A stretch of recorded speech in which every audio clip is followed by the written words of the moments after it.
Story number 1.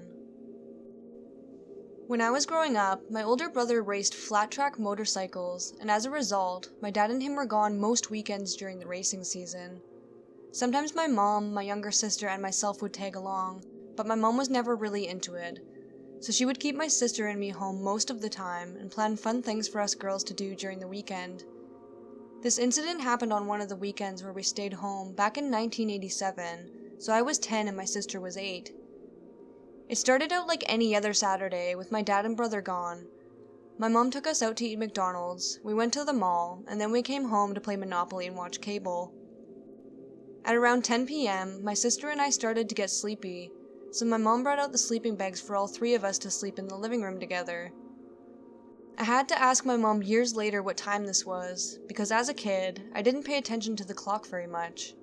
So around 2 a.m., someone starts banging on our front door. Our front door was pretty strange. It had 4 large panes of glass that were not opaque, so they were covered with small curtains so you couldn't see inside. We all wake up to this pounding and rush to the door and look out one of the windows. There's this girl at the door. She was probably in her late teens or early 20s, and I remember her wearing a white and blue windbreaker. She's frantic and crying and begging my mom to let her in because she said her boyfriend is chasing her and she's afraid he's going to kill her. My mom remained calm as hell in a scary situation and said, "I'm sorry, love. I can't let you in because I've got 2 young children with me and I can't risk your boyfriend harming them if he gets in here. I can call the police for you if you just stay here." Of course, that didn't sit well with the girl as she started crying more and pointed to her foot that was broken and in a cast. "Please, ma'am, you have to let me in. He's coming for me." Again, my mom politely refused and turned and ran to the kitchen and called 911. Our phone was mounted on the wall in the kitchen with a ridiculously long cord, so she was able to go back to the door while on the phone with dispatch and told her police were on the way. This made the girl go even more crazy and said, "I don't need the police, because I will be dead before they get here."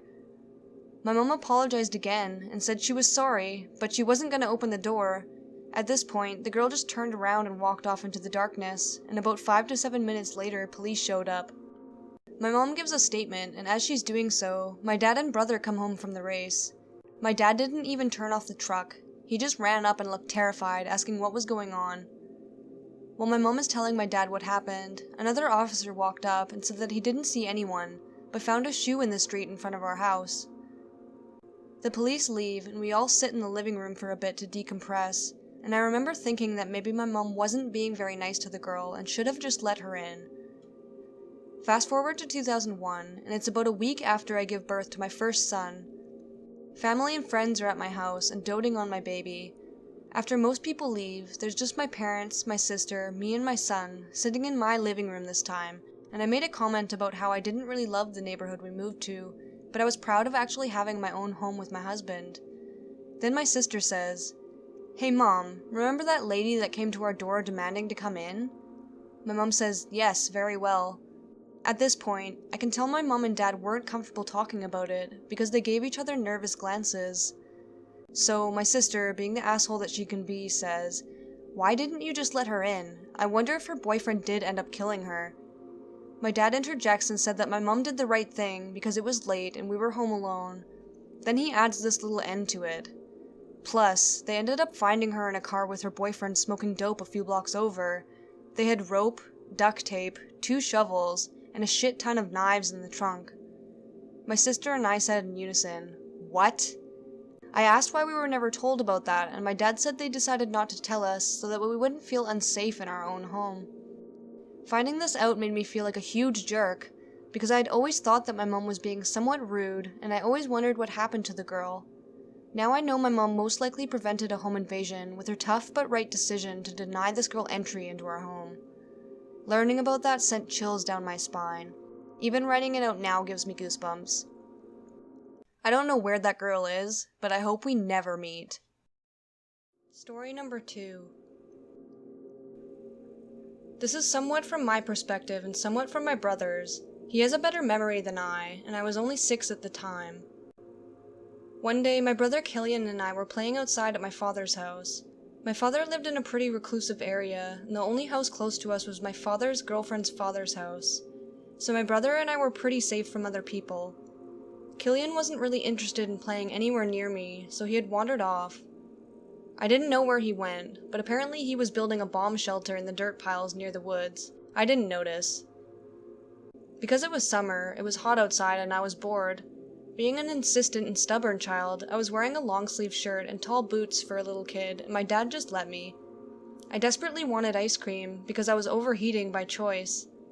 Apparently there were other houses near ours, because a man came walking up the gravel road, which struck me as strange.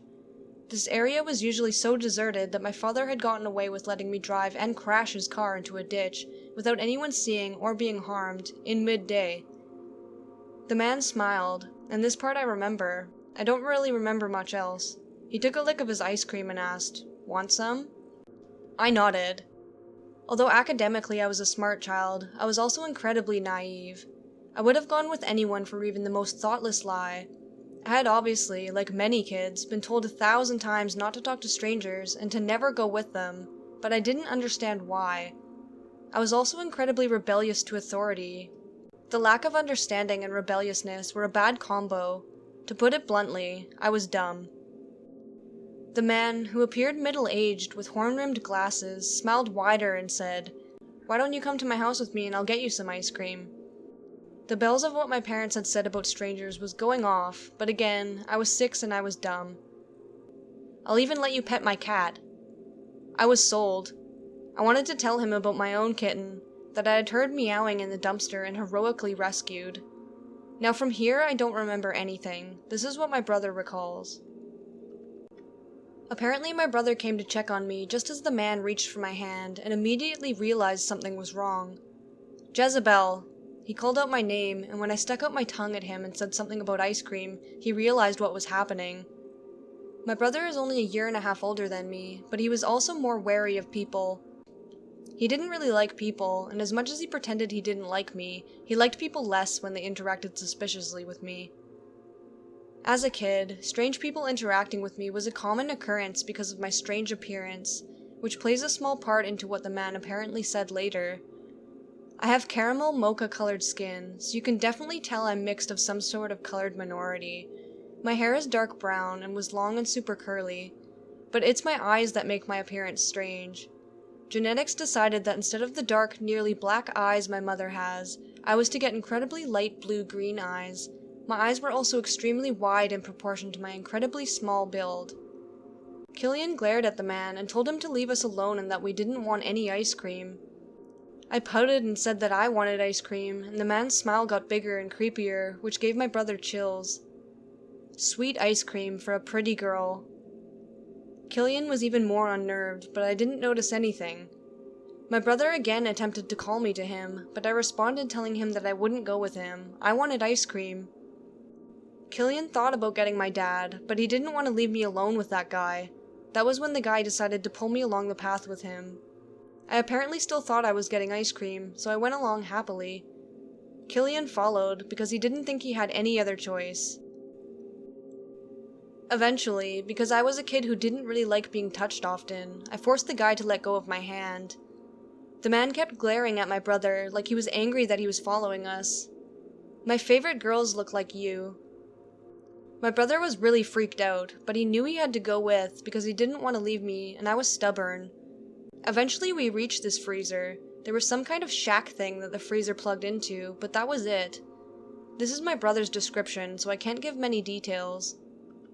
The man opened the freezer to grab the ice cream, and my brother took that time to grab me, covering my mouth so I wouldn't scream.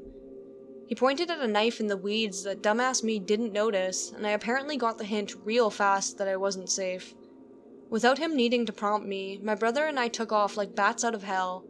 The man didn't try to pursue, and my brother never saw him again. To the fucker who lures dumb children like myself with promises of ice cream and cats, I hope to meet you again. I'll fucking castrate you.